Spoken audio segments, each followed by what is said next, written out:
1960 में सरदार पटेल ने विरोध किया था, गाड़ी लेकर आकाशवाणी तक गए थे, घोषणा न करते दरवाजे बंद कर दिए थे। मान्यवर साहब, कभी कभी भावनाओं में बह ही जाते हैं।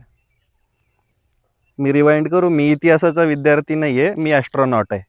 पण मला एक गोष्ट माहिती आहे, सरदार पटेलांचं निधन हे 15 डिसेंबर 1950ला झालं होतं आणि 1960 मध्ये सरदार पटेलच गाडी घेऊन आकाशवाणीला गेले होते. तेव्हा दरवाजे बंद केले होते.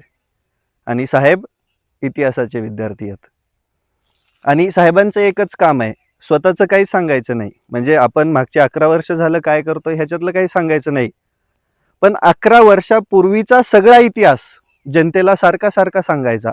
ठीक आहे ना, नेहरूंनी 1000 चुका केल्या, इंदिरा गांधींनी 1 करोड चुका केल्या, म्हणून तर तुम्हाला निवडून दिलंय ना. हां, काँग्रेसने करोडो चुका केल्यात, मग निवडून कशासाठी दिलंय तुम्हाला? की बाबांनो, काँग्रेसने खूप साऱ्या चुका केल्या, काँग्रेसने खूप साऱ्या उटपटांग कामं केली भारतामध्ये, म्हणून तुम्हाला निवडून दिलं.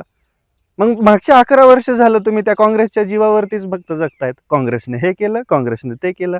जनतेला सगळं माहिती आहे, की जनतेला हे बी माहिती आहे की तुम्ही इतिहासाचे विद्यार्थी नाहीत.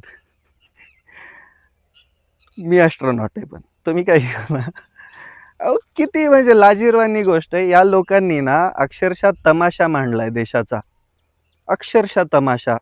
प्रश्न आणि मुद्दा काय आहे की बाबांनो, भारताच्या सुरक्षेमध्ये फेल्युअर कसं झालं, सरकारचं अपयश आहे हे, आणि हल्ल्याची जबाबदारी कोण स्वीकारणार, त्याच्यावरती मुद्दा चालू होता. साहेब लगे 1960ला गेले, सरदार पटेलांना जिवंत पण केलं आणि हे इतिहासाचे विद्यार्थी पण झाले. एवढे तेजस्वी इतिहासाचे विद्यार्थी असतात का? मला प्रश्न पडतो कधी. आता मला माहिती आहे, मी एवढ्या मोठ्या विषयावर बोलला म्हणजे माझ्यावर काय तर होणार. आपण थोडी भीतोय, ठीक आहे ना, भारताचा नागरिकच आहे मी. पण मला एकच गोष्ट कळते, मागचे 11 वर्ष झालं या सरकारने फक्त भारतातील जनतेला उल्लू बनवायचं काम केलंय.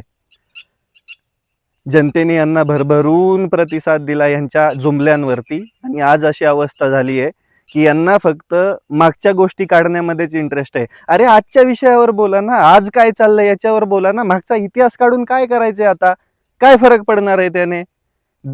देशाला विकास पाहिजे, देशाला सुरक्षा पाहिजे, ती द्यायचा प्रयत्न करा. बाकी सगळे या जुमल्या गोष्टी आहेत ना, हे उटपटांग गोष्टी करायचं सगळ्यात आधी बंद करा, तेव्हाच लोक तुमच्यावर विश्वास ठेवतील.